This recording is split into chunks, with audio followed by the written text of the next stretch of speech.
54 membres du gouvernement, Zalaki Bongo nommé na semaine Oyo sur ordonnance présidentielle. Donc 54 membres du gouvernement. Judith Toulouka, après 6 mois d'attente, enfin, la République démocratique du Congo a un gouvernement. Il y a mandat, il y a deuxième mandat, il y a chef de l'État. Alors, beaucoup. Mamebele Lobami pour le gouvernement, d'autres pensent que ce n'est pas le gouvernement qui va relever des défis. Pour Nabamissou, c'est le gouvernement où il faut relever des défis. D'autres acteurs politiques sont mécontents parce que le principe, il y a 10 députés, vaut un ministre, n'a pas été respecté. Les voix s'élèvent. On va en parler dans cette émission. Terminé, il n'y aura plus l'élection na Congo central le 7 juin comme l'a prévu la commission électorale nationale indépendante. Boyebi ango que na premier tour na élection les qui a gouverneur à Congo central, c'est grâce Bilolo qui a battu Guy Bandou est allé na justice et na conseil d'état, le conseil d'état a annulé élection wana au cours d'appel à Mata de proclamation qui déjà est confirmé qui Bandou. Alors il fallait attendre la justice. En fin de compte, donc il n'y aura plus élection. Il y a gouverneur le 7 juin na Congo central. La Cour constitutionnelle vient donc de confirmer grâce à Bilolo gouverneur il y a à Congo central et puis Sengi na Cour d'appel à Matadi est confirmé proclamé grâce Bilolo comme gouverneur. Donc Guy Bandou n'a qu'à plier ses bagages car la Cour constitutionnelle vient donc de rendre son verdict. Voilà le deux sujets des frères chroniques dans la semaine qu'on va développer dans Sembo Alelo Batata Bamama Bandeko Toza le 1er juin 2024 premier samedi pour na tobandi poso ya sika mbote bipai biso bozu di bako ya kulanda biso na ebi ke boza ibele bolanda ka sembo émission na bino to baka yoko sembo émission ya solo sembo émission ya makanisi sembo émission bitokuta na rapona robeta politique pe masolo masusu matali kita ya ekolo sembo c'est chaque samedi 21h30 sur Canal King Télévision, rediffusion 7h30 chaque dimanche. Sembo alelo batata ba mama bandeko d'abord merci dans cette grande équipe technique où il reçoit Mabiso pour Bolanabiso dans de très très bonnes conditions. Lelo Patrick Lokala Azanabiso, un journaliste et un confrère. Azanabiso Tokomegana yeko décortiquer les deux thèmes y actualité ndenge na lobaki na ibandeli ya émission. Patrick Lokala Zaliawa na PC Mbote ndeko na ngai Mbote ndeko Zulu Mbote na balandi nyonso ya canal Kin Télévision pe Mbote na balandi nyonso ya Sembo pe batu nyonso basipela na merci beaucoup. Alors Patrick Lokala, et là Patrick Lokala Mbalamoko, tokende na première thématique. Première thématique c'est la publication du gouvernement qui continue à défrayer la chronique. Et d'abord aujourd'hui samedi, il y a Maïka Mwaka, j'ai oublié de vous donner des images. Il y a Youti côté Kuna, il y a Mwamba, on a barré la route na niveau il y a boulevard Lumumba par handicapés que bon balobi ils sont pas d'accord na reconduction il y a maman et Sambo mais la maman est là, elle a été nommée sur ordonnance présidentielle. D'autres encore dirigeants politiques pour Nabango le principe il y a 10 députés vaut un ministre n'a pas été respecté. Les Intambwe pendant la semaine a dit qu'il est frustré parce que recoupement a eu 4 assez à 13 ou 14 députés. Normalement, il fallait baser la nakati la gouvernement. Le principe n'a pas été respecté. ACP d'Engobila aussi n'est pas représenté dans le gouvernement. Il y a eu de permutations. En tant que journaliste, en tant qu'un chroniqueur politique, au moni gouvernement à mon dégât. Merci beaucoup Ndeko Zulu. Ndenge otuninga mutuna oyo mambi matali ekolo na biso. Fonctionnement ya école na biso faut ils ko kamba mana ba animateur ya ba institution. Il est vrai que tout ultima économie souci na biso ezala kité tokende na lombango na mise en place ya ba institution ou soit ou mieux mise en place ya ba animateur ya ba institution bande ko ça la pression mikolo na mikolo. Pression liboso ezala ki na Assemblée nationale to banayi ko senga na lombango penza ba pesa biso bureau ya sika. Pour bureau ya sikawana nde ali na makoki ya ko investir gouvernement pe ya ko sala mibeko pe ko procéder na contrôle parlementaire et longo bani na ba mission auto yebi Assemblée nationale za la kana yango ezwaki moi mikolo ezwaki pas parce que la souffrance à peuple mais parce que souci na bango ya ko se faire représenter ya ko avoir poste ezalaki penza likolo ya ba intérêt communautaire likolo ya salut du peuple. Finalement aujourd'hui après mois et belé to kozwa le nouveau bureau de l'Assemblée nationale aussi mamikolo to kozwa gouvernement de la République. Ngai lokola journaliste et analyste na kozala très équilibré na analyse oyo ya sortie ya gouvernement ya mama Judith Tuluka Suminwa ya liboso ndeko Zulu ngai na sepelaki gouvernement oyo ezala na moins de 30 membres ou mieux 30 membres du gouvernement seulement parce que ce qui est tali na lobango mikolo te esengeli mboka na biso to kende na option ya réduction des traits de vie des institutions.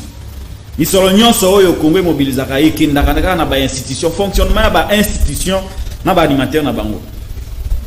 Ba obaliaka mbongo ebele ezali gouvernement. Yango bandai ko senga ba nombre ya ba membre gouvernement ekita ekoma moke.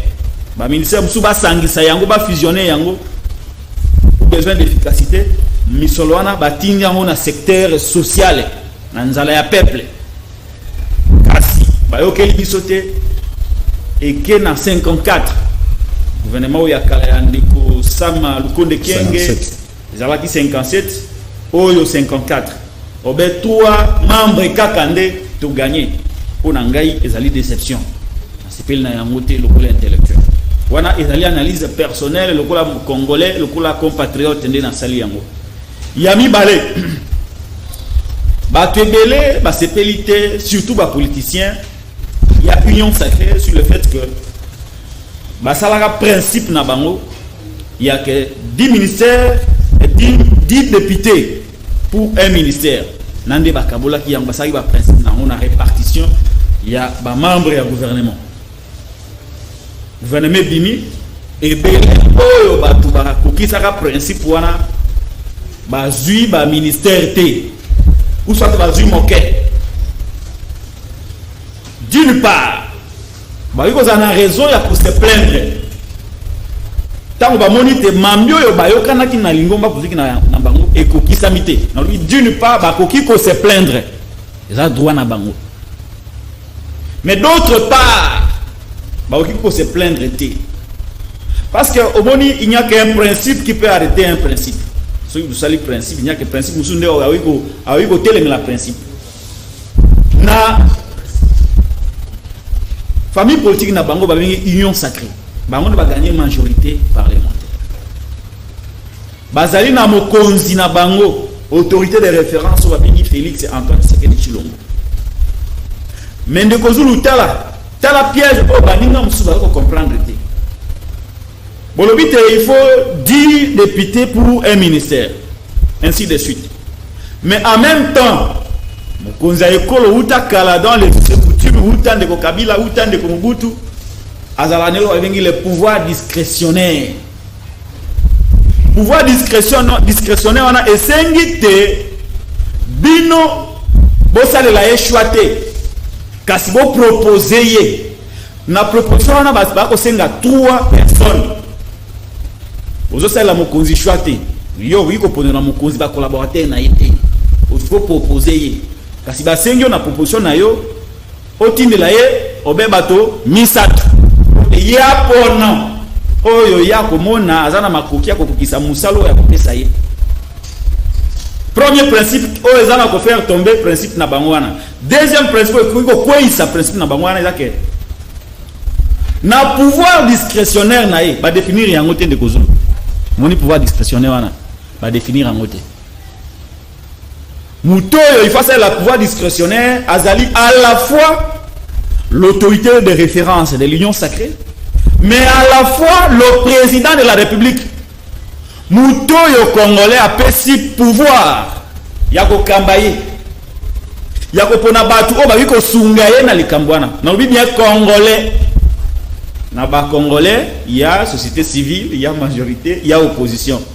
na pouvoir wana oyo bango ba pouvoir discrétionnaire akoki ko pono c'est-à-dire akoki ko tambola au nom ya intérêt communautaire avec ko tambola sur les arrangements particuliers d'une famille politique privée parce que hier selon Ibe Kombe ko pesi nguya mpifo ya kolengela penza l'intérêt communautaire et donc au nom de l'intérêt communautaire akoki d'une certaine manière ko kangamis na principe na bango ya 10 députés pour un ministère parce que yebi ke tango mususu mutu oyo il faut asungaye na musala il faut uta na opposition par exemple ndakisa Costa Mutamba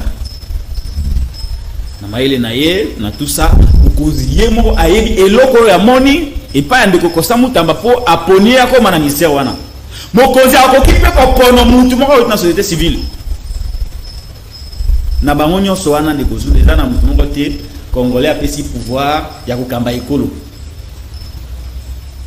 kokamba ekolo civile kolo ba kokamba ekolo na ba opposant na société civile na majorité et donc c'est au nom de ce pouvoir qui n'est pas clairement défini nde mokonzi aponi bato mosusu selon intérêt ya mboka d'après ye je ne le soutiens pas et je ne le défends pas mais j'explique seulement le contexte d'aponi mais de Kozulu et là au Isanga il y a cette agitation de la part il y a batu o ba se retrouver té parce que bazali na ba député d'abord un mandat il y a député exacté pour comme un ministre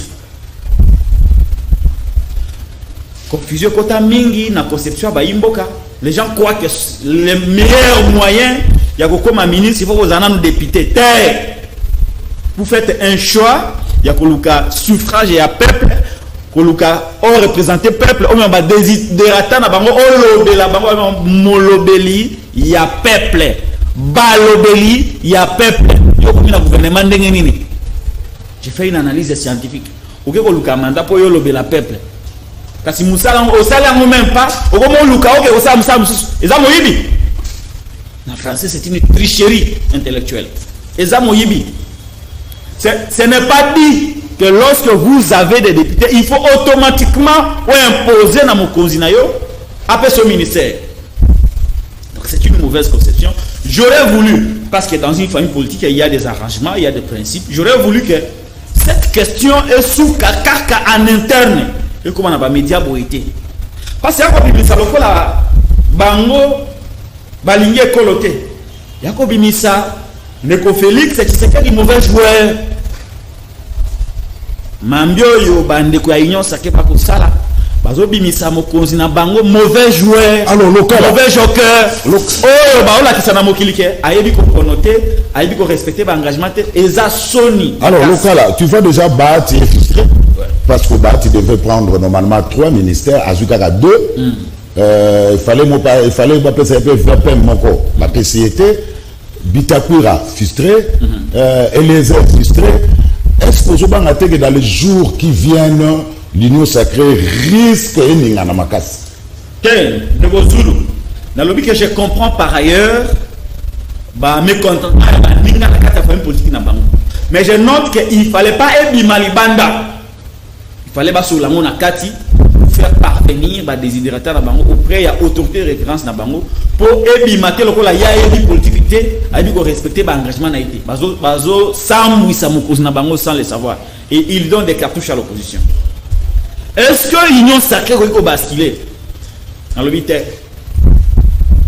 dans le lingue basali l'union sacrée version après élection l'union sacrée va basculer parce que mutu o yazala ko kamba union sacrée azali na signature pe ba nani na ba ko faire basculer l'union sacrée nani ba ta combien de députés akokisa ta 40 députés t Kamere azana combien de députés 37 même pas 40 nani yususu bon ce sont les deux qui ont plus de députés donc union sacrée il faut basculer aux IDPS c'est quand on a bana ba député belé aux Tony Kakushiku ana ba député belé et donc ce qui va qu'il y a dans logique il y a affrontement contre mokonzi ya mboka contre autorité de référence na bango a bango coup au moment que sur les 35 au bâti na ngwa kotika na 2 yé na mwana naï. Pour battre balandakisika, bisa landakisika, maïcholaka. Maïzochola na côté ya Félix Tshisekedi yé mutana signature, azapé na ba mandataire il faut nommer. Donc na 35 ya baati wana soki ba proposer bango ba poste et tout ça. Bata kotika na parti wana yé na Serge comme ba député. Kamere ta ko cha mutu te ya ko entêter ba député to cha parce qu'à tout moment ba golo moulaï. À tout moment. Et donc bazana intérêt il y a pour consolider famille politique. Je rappelle pour chuter. Oui. Que Félix Tshisekedi na élection 2018 azana majorité. Na sala coalition MCC.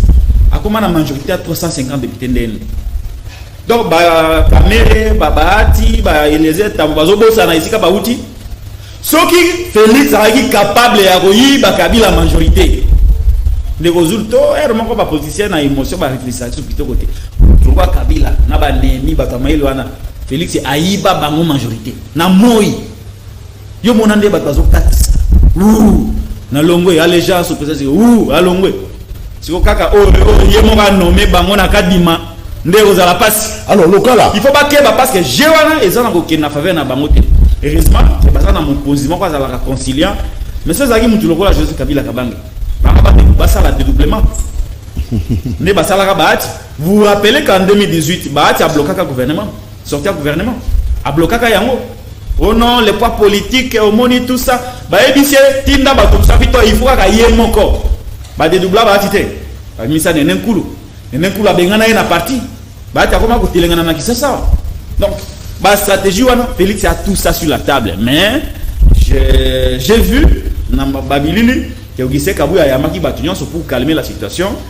Batika bagenge wana ezobi moloko là il ne se soucie pas il y a intérêt à mboka, il y a souffrance à peuple parce qu'on se soucie kaka na ba poste. Posa déjà député, on le comme ministre pourquoi? Voilà. Hein? Alors, je parlais avec d'autres moi une frange à population Monique Baga après ça biso pe ba makanisi na bango pour que to de kana TV et belé ba ebsina ke mende ko sulu comment comprendre que d'autres ministres ont échoué na ba ministère na bango mais ils se retrouvent dans le gouvernement to comprendre en haute qu'est-ce qui s'est passé local. Oui, mais c'est ça justement aussi par rapport il y a ba mitwe belé oyo bazongi batko bazolo ba ke ba échoué qui mais bazongi bazana raison mais si kana ko reprocher moi nonchalance, moi négligence du côté il y a mon Mboka, c'est pas normal. Il y a besoin de sabato yo bazuité. Il y a un pourquoi na moko bazon saka l'échec. Moi no ya zwakate yende babete la maboko. Kaso ya zwaka yende baba kisakaye. Mutu loko la Alexis Gisaro. Ayo zonga na gouvernement pourquoi? Yé mutako tala makambo tali ba infrastructure. Tala banzela na kisasa. Tala banzela na ekolo Kongo. Banzela izate azongi ndenge nini. Baza ebele kuna o bazongi. Bayi kozonga te.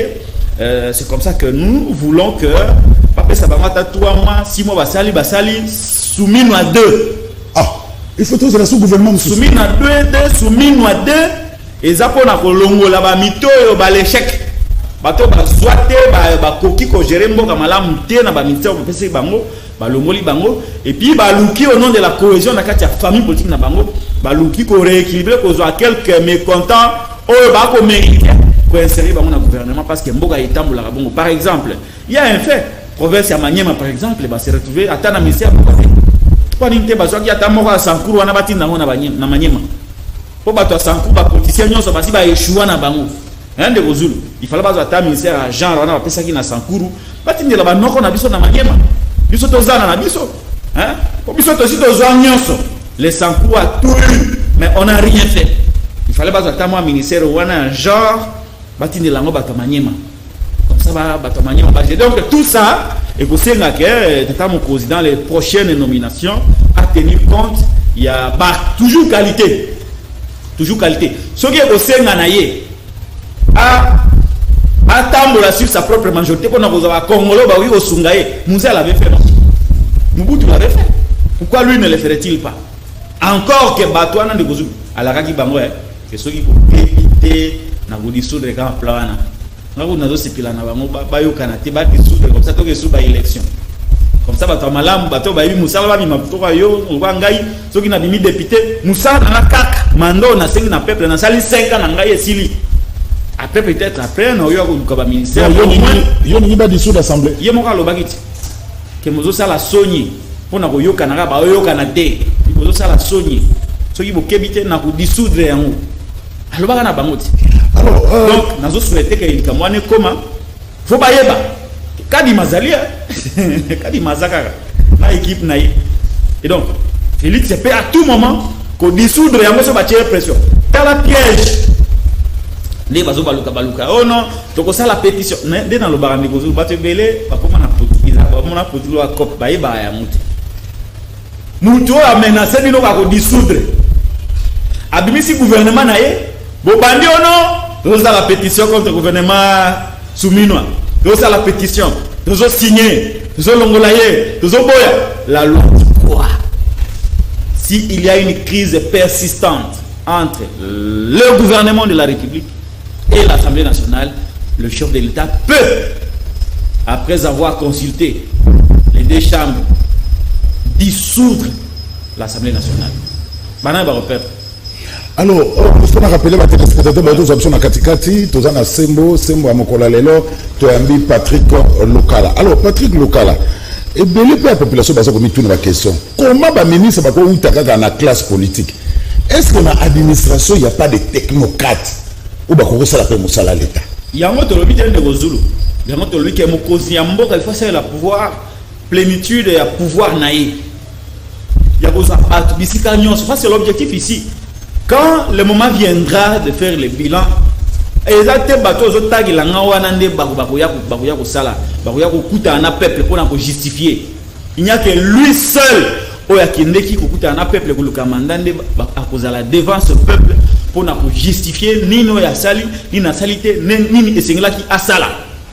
Et donc dans un pays normal, mokonzi mboka en dehors, parce qu'il faut aussi respecter les collaborateurs qui l'accompagnent, c'est-à-dire famille politique naïe, Mokozi Mboka peut, en dehors de sa famille politique, causer des technocrates n'engue lobby, batu oyo de par leur fonctionnement, de par leur gestion, si l'acquis ça va pouvoir compétence na bango, Mokozi koza bango, a memi bango na musala na kati ya gouvernement pour ba changer makam.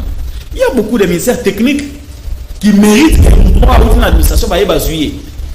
Donc, il peut le faire, seulement que présenter aux Ezali à bateau qui n'ont rien à faire avec le pays, mais qui veulent au nom des députés, nous avons pas député 10, nous avons 13, nous avons 20, nous avons un ministère. Mais à vous proposer un ministère, soit un déconaye, soit un likangunaye, soit un camarade naye à Tangate, nous devons ya nulle part, nous avons un gouvernement.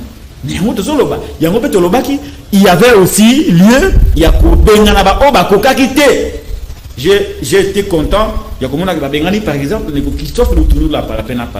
Il a été incompétent sur toute la ligne, inefficace. Christophe Lutundu la Palapena pala. Na sepela kitambo abengani Peter Kazadi. Na sepela kitambo na moni abengani Nicolas Kazadi. Na sepelaki abengani Tony Mwa bakazadi abengani batubele mais abosa ba mususu lokwa ba gisa mais il fallait zo bato yo basala ba preuve na bango na administration pona ke asala gouvernement asika yango to lobaki ke nyonso uta na presse élection yo kanisi soki azaki na ba député 150 rwanda de Gozulu angaza na problème moi te c'est non Mokozi Mboka vous avez la majorité. Choisissez parmi les meilleurs de Congolais. Faut que comme on dimension na ke Mokozi Mboka za les maîtres de lier. Biso toluki majorité na kati assemblée to tikali na assemblée nationale. Faut que ça mandat au senga ki peuple. Faut que ça ki moyibité ke au sengi mandat ya peuple ya ko représenter mais comme na mandat ya il faut ba nommer yo. So les aki bato ko biso lobi non Mokonzi. Majorité za ya yo pona yo moko parmi les Congolais majorité opposition, société civile, administration, pour na batu oyo, bakozala makoki ya kobongola ekolo ya ko changer kolo. Nde combattre ko bundaka mikona mikolo. Soki zaki na dimension wana, ndo ngakomona pouvoir ya Mokonzi, engai matamakasi. Ndo ngakomona ke pouvoir pe ya Assemblée nationale, engage matamakasi. parce que ceux qui au sali mabe ba ko interpeller parce que ba yebi que yo outi na epa na bango te eza proposition ya bango te eza des propositions mokozi mais bango ba na pouvoir de sanctionner ndemboka ngaki tambola malamu mais d'une certaine façon mokozi mboka utakala tilelo azala un peu prise en otage par sa famille politique oyo ba senga ka ba poste mais ba proposer ka bato malamu te o ba yiko sala la école normalement. Alors, avoir la composition du gouvernement, 6 vice-premiers ministres, 4 ministres délégués, surtout pas ministres délégués. Voilà. Mais on a déjà un ministre de l'environnement. Comment encore un ministre délégué? Local, personnellement, on a compris. Il y a un lobby, gouvernement est budgétivore. Dans l'ingala, gouvernement, il y a Kamisolo et Belé. Il y a un autre salle à combat, Mikona, Mikoloba qui dit ça. Misolo et gouvernement. Pour qui ça, Misolo et gouvernement, il a qui finit le Kozulu. Pour diminuer le nombre. Et là, pour ce nombre, tous à 54 ministres. On dirait 13 millions. Ce n'est pas encore sûr. Pour un frais de fonction. Pour une installation. Il y a un gouvernement.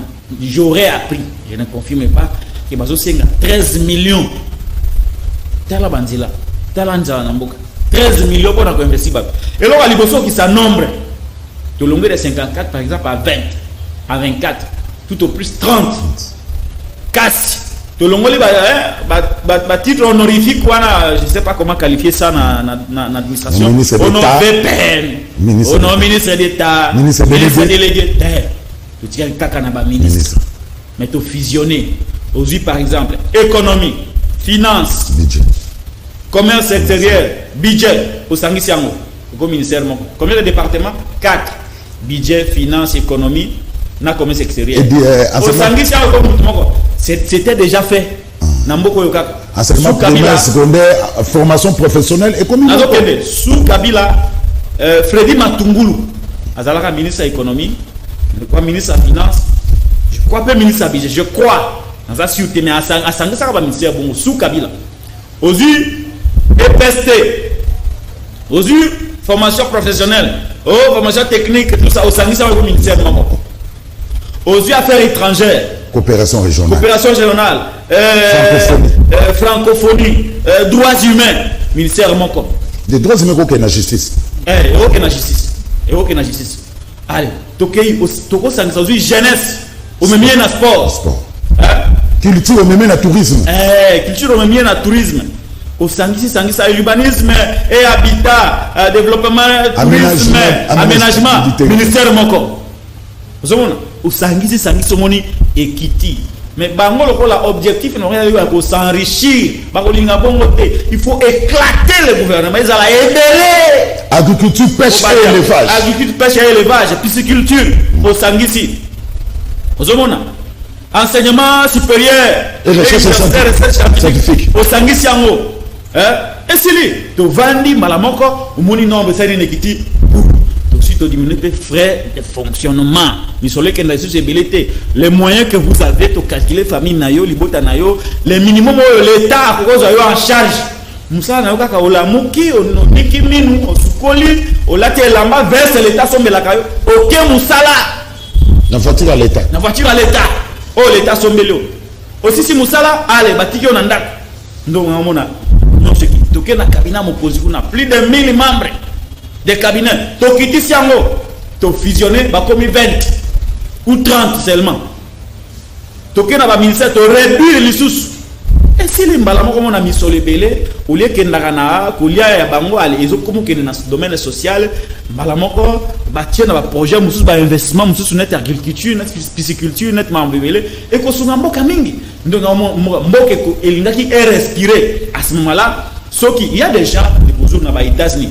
Ou taya botama zara sénateur a changé raté azaka député yé musana abi ngai nazakaka molobeli ya peuple ce qui n'a lembi ko lobela peuple na sengi mandat national ba comme sanga président ndena nzoloba ndengeni yo OK ko kuta na peuple o comme représentant na ye na lukuto salité na lukuto lobeli été o comme senga OK gouvernement eza tricherie.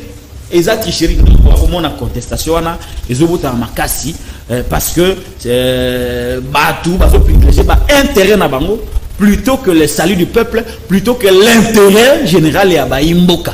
C'est comme ça que le système est pris en otage. Ce qui m'a pronommé à sous les alaki, bato malamu lokola ngai parti lokala lokola yo tongato bima mokonzamboka ngaza les mettre déliés. Tolobi non mokonzi sa musala pona il est vrai pona mwanda ba bato ba accompagner yo pona bato société civile pona bato ya opposition ça va gouvernement ba sale la mboka. Vrai ou faux? Tout le monde a des réseaux sociaux que chaque député demande $50,000 pour investir le gouvernement. Et c'est ça, c'est tout ça. Bazo c'est ngambongo. Bazo c'est ngambongo. Bazo c'est ngapé mituka. Ndenge nini yo peuple aponi yo représenter pe mbe ko senjo yo investir le gouvernement ya famille politique na yo okomose ngambongo okomose ngamituka.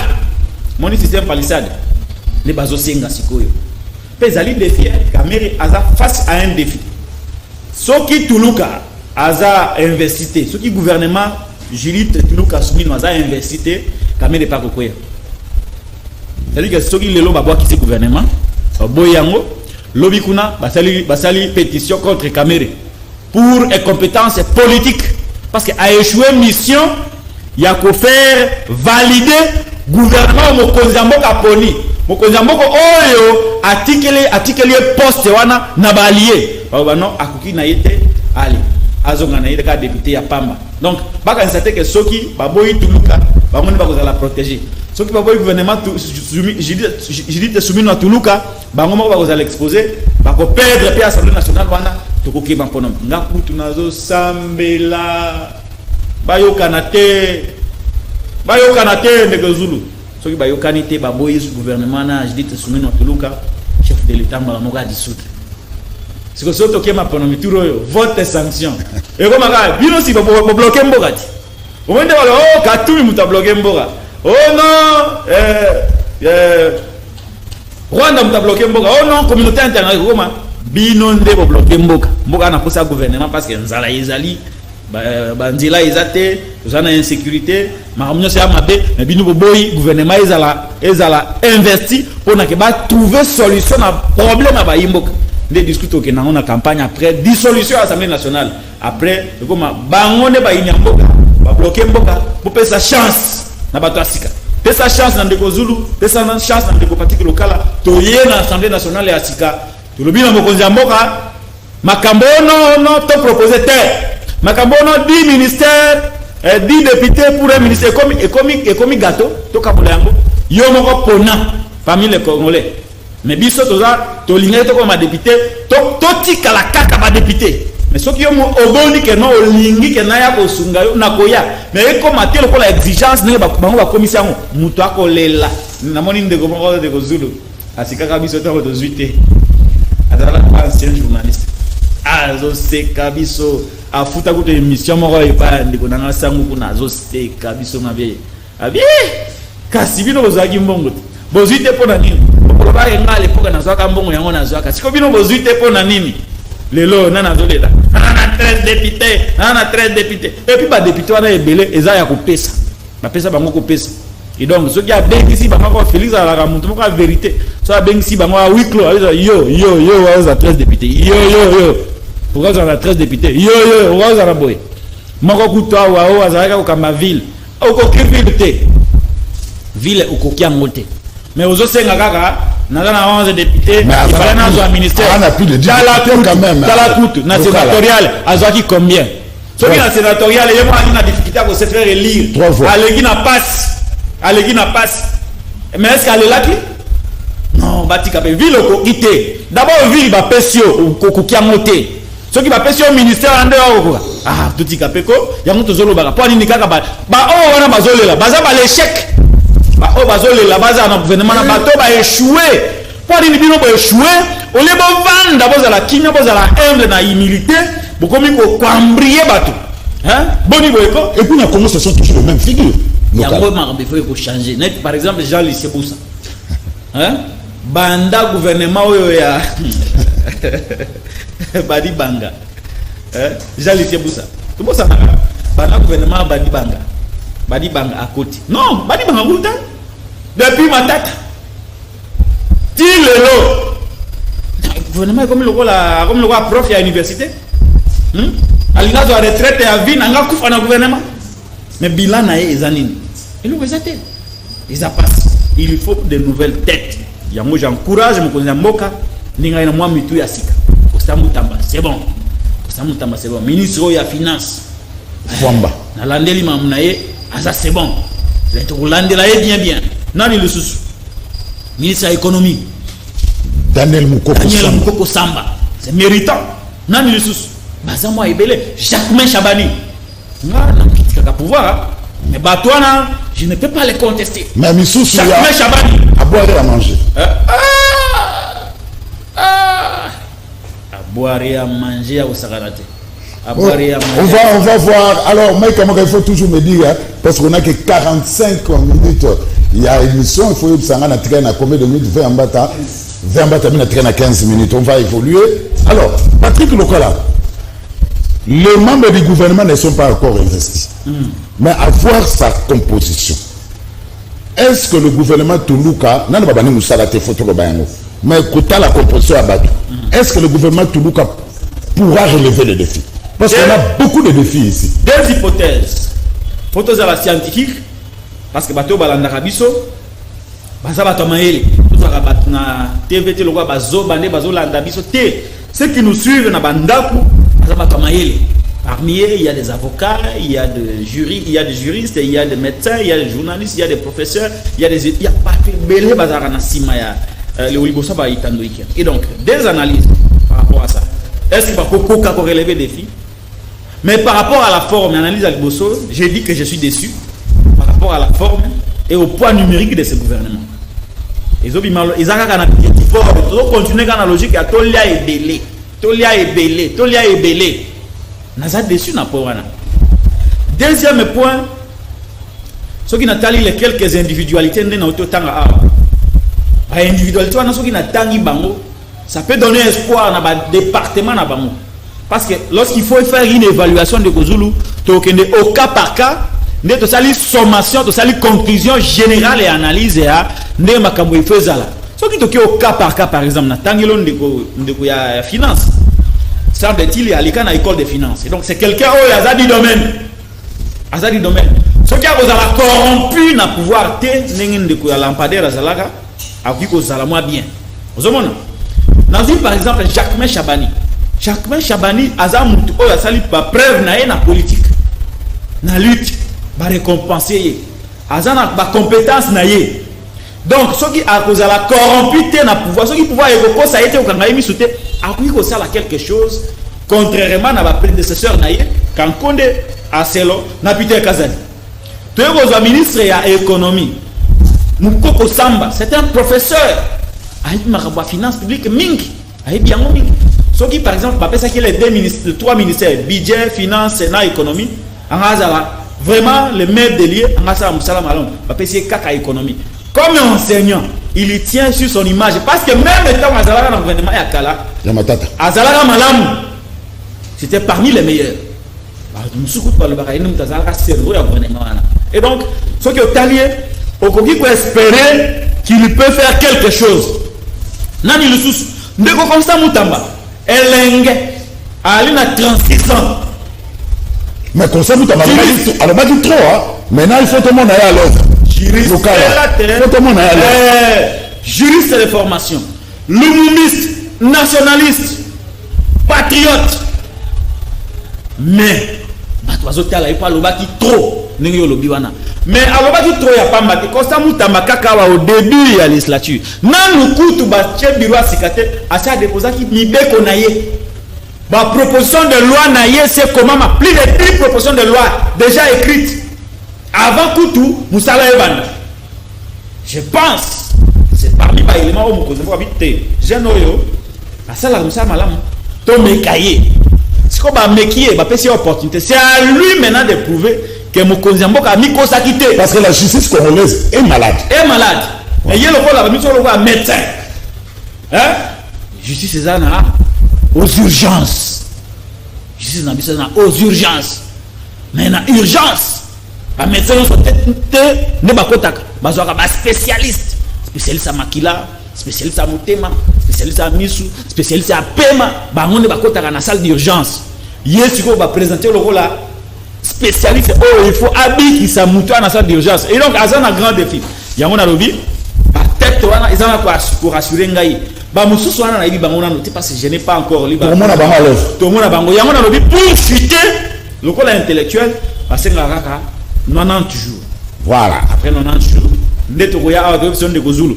Ndenge ba keboye ba échouer boye. Ne ba keboye ba kokende boye. To ça la conclusion que to ba que non. Voilà, on va exactement nous konde 3. Allez.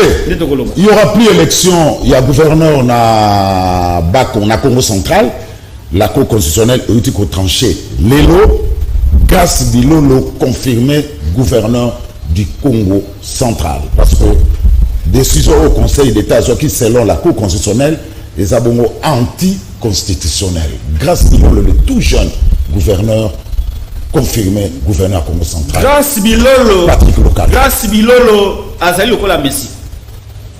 Azali Lokola Messi, il y a bandi kuna biso à Congo central. À ce sens que yem takende ko mema mutu wana. Gibandu wana mutayana ye, c'est grâce Bilolo. Pour grâce Bilolo asi alembaki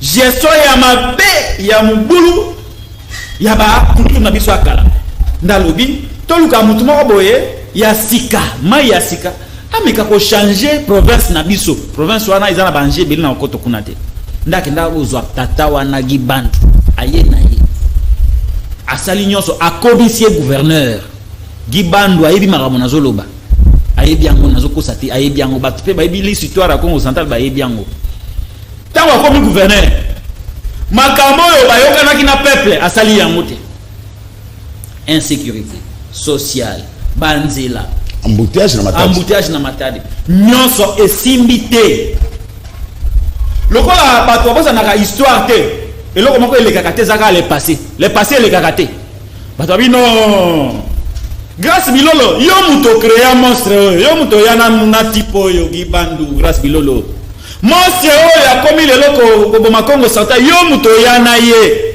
lokola yo muto zaki monstre na yo nde muto za na antidote baseki na grâce Bilolo antidote oyo il faut détruire monstre na yo salela yango azelenge il était dans autre chose on peut aller avec des images à l'illustration il était dans autre chose grâce Bilolo yamoni lokola peuple akwa inanga pa maponga mnayana mutoyo monstre oyo peuple alobi yoka nde mutoyo bi antidote oyo ekoboma monstre oyo basengi na grâce Bilolo asani ni comme député national makambo eleki ndenge elekaki bayebisi comme député provincial akomi député provincial bayebisi sikawa yo moko ya kolongola mutoyo otielaki biso Gibandu nde grâce Bilolo aye a postulé ba député provincial ba porter ye na kati ya mutu ya province ya Congo central.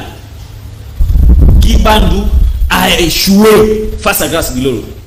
Andimi yango te basenga ka faire play andimi yango ta kiono kofuna na coup d'appel obi non élection eleki malamu grâce Bilolo kaka nde mutu asa gouverneur ekokite aye awa na conseil d'état amani ganse kunati asombi décision ya kosomba ba annuler ba élection liboso za kiono élection faut seulement 2 mois après ne ba ko fixer date ya le site nzoka grâce Bilolo akende il pas cour conseil à la rana instance à souka alors mais arrêt à conseil d'état est-ce que zali conforme na obeko li konzi cour constitutionnelle le kokamule tatangi atangi na bazuzi na balobi te arrêt ya conseil d'état est violé mobeko li konzi conseil d'état a violé constitution ya mboka arrêt na ezali anti-constitutionnel par voie de conséquences arrêt wana ekweyi Gibandu